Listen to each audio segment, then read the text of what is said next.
2022, we started making football videos, but we left our jobs on the same day, 1st of June. Alex will argue it's not the same day. We both handed our notice in on the same day in 2022 on June the 1st, when we had 7,431 subscribers. Oh. So that's a day like balls on the table. Yeah. I'm leaving. Yeah. Why did you feel confident enough to make that decision? Honestly, when I look back on it, I've no idea. It was a bit, honestly, delusional. When you think about it, like 7,000 subscribers to be leaving a job like that, I have no idea how I made that call.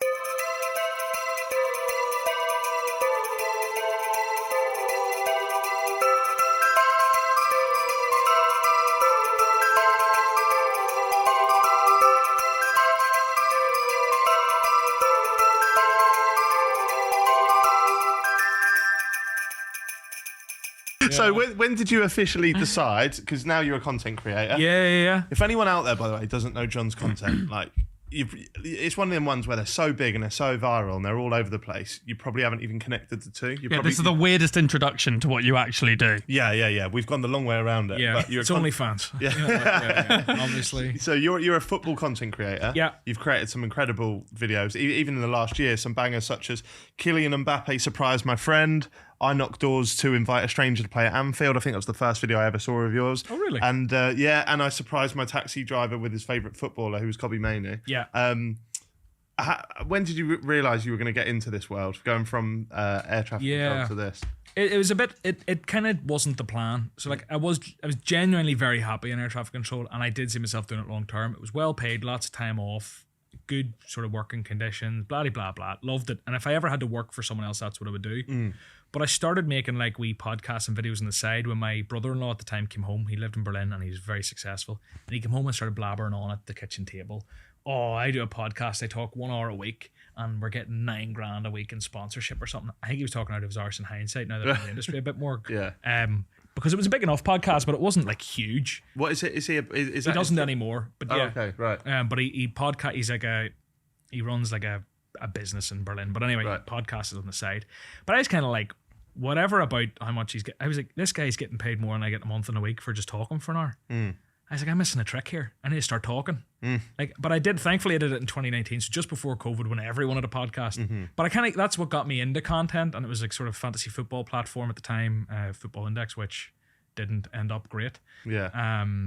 Absolute scam. But anyway, that's kind of what got me into content because I played that and enjoyed it. What happened with that in the end? Because I had an account on it. Yeah. And I saw the emails, but I didn't really look into it too much. Legitimately tragic. Like they legitimately stole like over 100 million people from customers through like 100 million pounds? Yeah, 100 million pounds or something. Yeah. I think they'd been put in and like they got away with it. There will be a Netflix documentary about it someday. I think a lot of people are working very hard about it, like behind the scenes, like legally, but it's a lot of, I don't know. I don't even know. I'm so detached from it where I like, at the time I was so into it and then I just moved on from it. I've just moved on because you could be in that world like thinking about it. And did you lose money through it then? I lost a bit of money, but I got out okay because I made content and I've made a career off the back of that being the sort of starting point for me. But there are a lot of people who got burned very, very badly. Right. They basically had a lot of false promises. They partnered with like NASDAQ. They partnered with a couple of big football clubs, Premier League clubs, whatever else. They were all over like sort of traditional.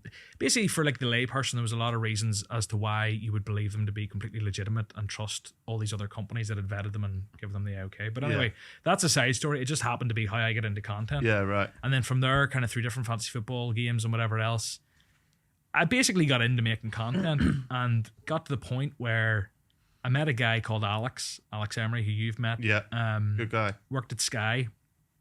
And I'd kind of had a bit of money saved up, whatever else. And I was like, look, I want to give this a crack. Like, I want to actually give it a crack on YouTube. And basically got into bed with Alex, figuratively speaking. Yeah. We started making content. Now, that was in probably early 2022. And we made content about SoRare, which is a platform that they backed me from early days. Like, it's been like 4 years or something. They sponsored me when I had like 2,000 sponsored.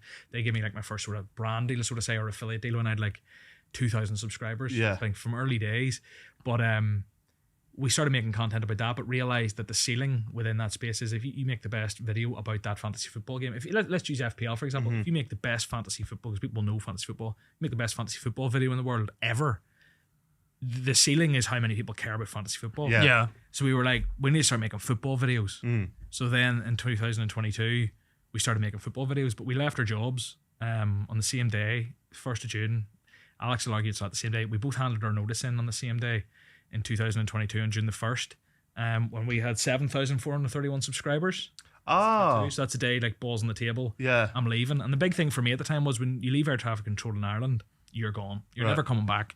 Because what happens is too many air traffic controllers went to Dubai for a payday. They'd get their qualifications in Ireland. They'd go over to Dubai for 3 years, make a load of money tax free, 200 grand a year or something. Yeah. Won't buy a house, get a job in the IAA again and everything. But the Irish Aviation Authority were like, wait, we're paying for all your training. You're going away, you're making a lot of money, then you're coming back. We have to retrain you. Yeah, Basically right. said, you go away, you're not coming back. So it was, for me, like when I left, it was like, if I leave here, I can't go back. That's a huge gamble. So for me, it was like massive as a decision. Alex, it was a huge decision too. So Yeah. sports for him was like his dream job. Why did you feel confident enough to make that decision?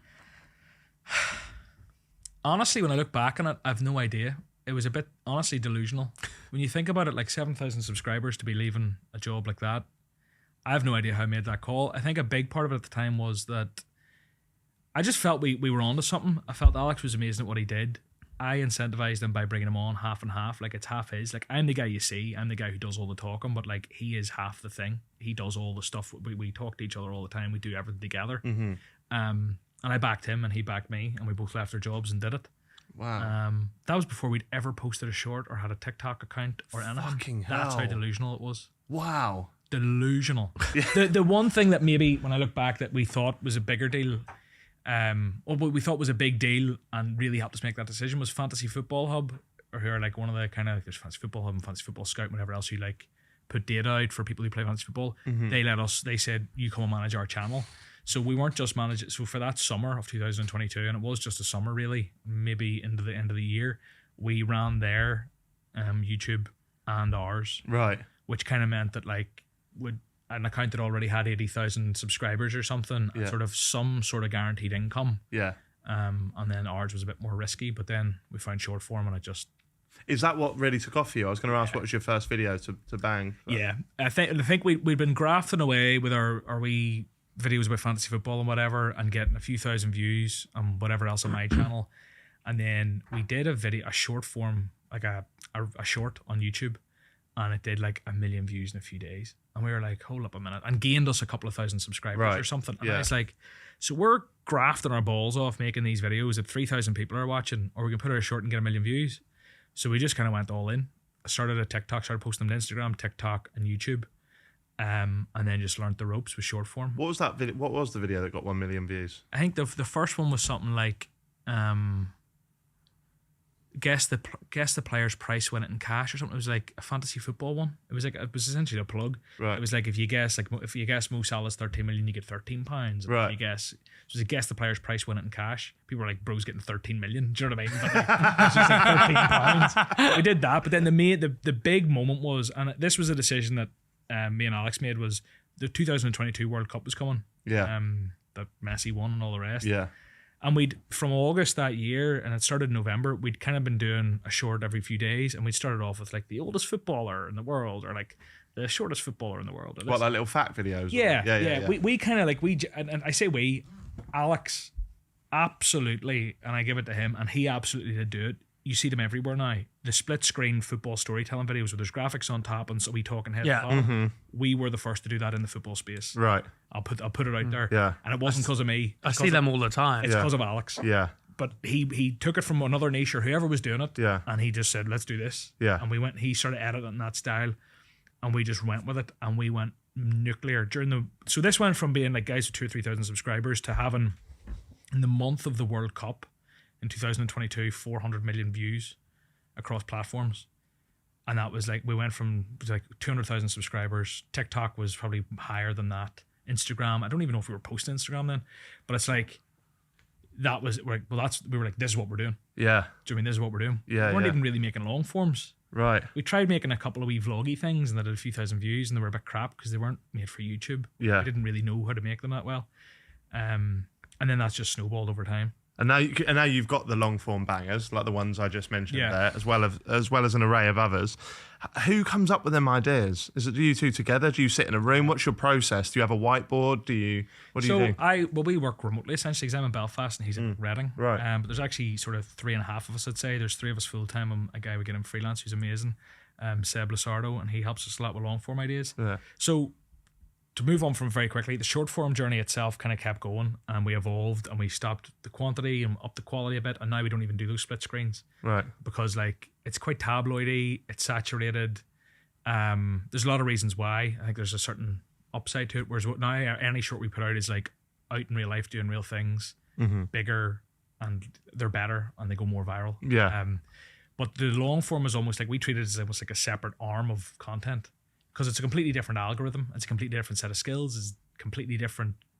Like packaging's a big thing. Titles and thumbnails matter, whereas in shorts it doesn't matter so much. Yeah. There's a lot with long form, but we started sort of playing around with it and having ideas. But how do we get ideas, which is your question?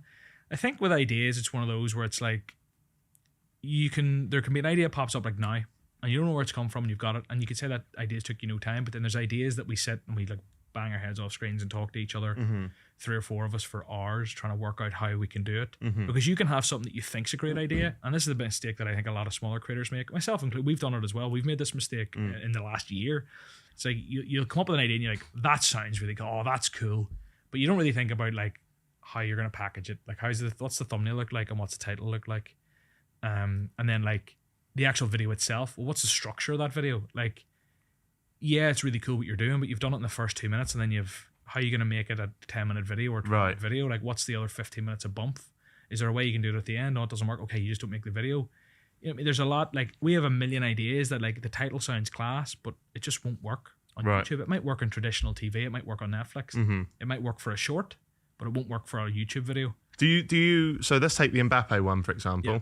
The payoff is so you surprised was it your friend, that one? He's a guy we know, a friend called Leo, but ultimately he was basically kind of the only French guy I knew.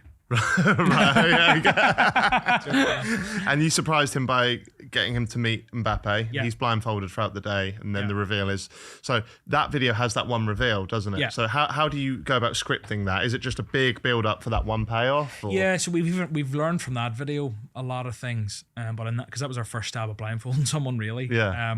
But it was about like, people are going to wait for the blindfold. So you can get away with a bit more and building up to it, but it needs to be interesting. So I think the idea of putting him in the blindfold and bringing him from A to B is quite an interesting journey.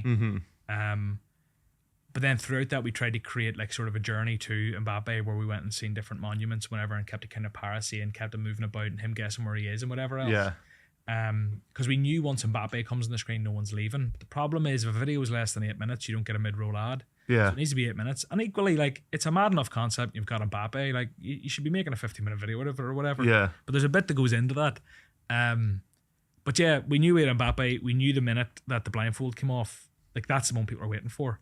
But we knew the minute Mbappe's on screen, no one's leaving. So we tried to, like, we kind of got a bit crafty, and this was all down to Alex. He basically was like, go and stand by that door with him. Like, go and stand by the door. That's the door Mbappe's coming in. So in the video, Mbappé comes into the room and interacts with Leo when he's blindfolded before going to shoot with, I think it was actually going to shoot with Theo Baker. Right. He was there on the same day. Yeah. But like, we didn't steal the time from Theo Baker. He got his 5 minutes, I'm sure. But like, Mbappé, because it's so crazy, an idea, he stopped himself and was like, what is that? Like, oh, right. Okay. On his chin and like, this is crazy. So we just basically got an extra 2 minutes of like Mbappé time. Right. Then Mbappé goes away and we're like, wow. And then we go and get him, and you see everything. You see our whole time, more or less, maybe a minute or two at the end. We had sort of like, oh, that was great, man, oh, whatever. Yeah. But like, you see everything, because when Mbappe's on screen, that's it. Like, everyone wants to see that. But that payoff of the blindfold is like, that's the moment. So like, if you watch the retention graph on YouTube, it's like everyone skips to that. I've seen the clips on TikTok. Yeah. I've seen the clips, and they just want to go and see I need to see him take his blindfold off.